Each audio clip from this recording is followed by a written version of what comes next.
నిశ్శబ్దాలు ప్రతిధ్వనించవు. అవి ఛాతి లోపల స్థిరపడతాయి, అసంపూర్ణ పాటల వలె.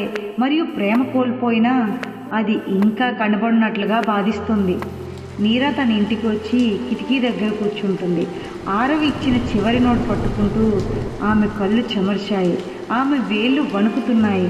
మీరా తన మనసులో, ప్రేమ బిగ్గరగా ఉండాలని వాళ్ళు అంటారు, కానీ నాది ఎప్పుడూ గుసగుసలాడే అంచుల్లో పంచుకున్నది మరియు వర్షపు అక్షరాలతో ఉన్నది అని ఆమె తన కొత్త డైరీలో రాసుకుంటూ, నాకు ఒకప్పుడు తెలిసిన ప్రియమైన అపరిచితుడు, నువ్వు సమాధానం చెప్పడం మానేశావు, కానీ నీ మౌనం ఇప్పటికీ నాకు సమాధానం ఇస్తుంది అని రాసుకుంటుంది మీరా.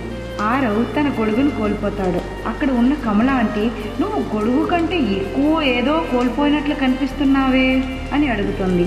అది విన్న ఆరవ్, అవును, కానీ నాకు దాన్ని పొందే అర్హత లేదేమో ఆంటీ అంటాడు.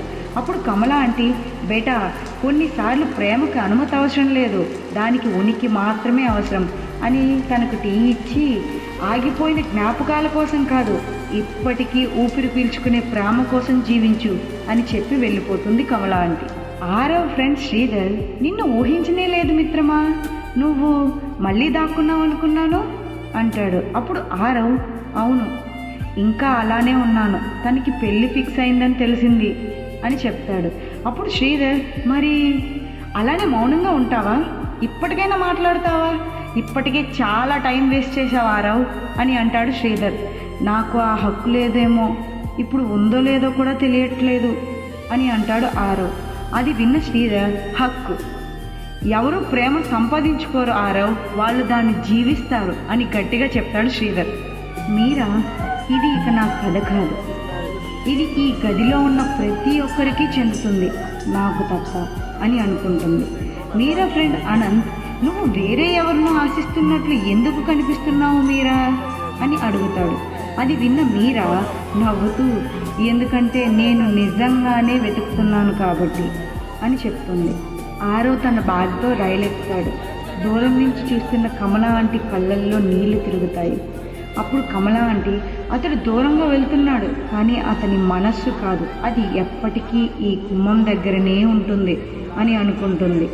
మీరా, నువ్వు రావాలని నేను కోరుకున్నాను, వాగ్దానాలతో కాదు, కవిత్వంతో కాదు, నువ్వు వర్షంలో నిలబడి ఏమీ చెప్పకుండా ఎలాగైనా ఉండిపో అని అనుకుంటుంది మీరా.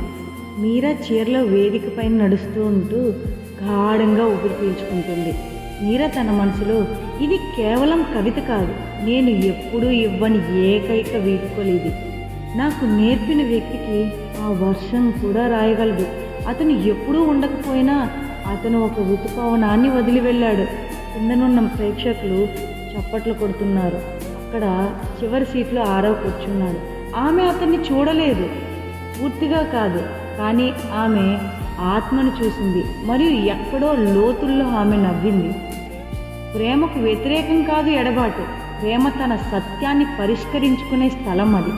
పదంకి పదం, వర్షంకి వర్షం, నిశ్శబ్దంకి నిశ్శబ్దం.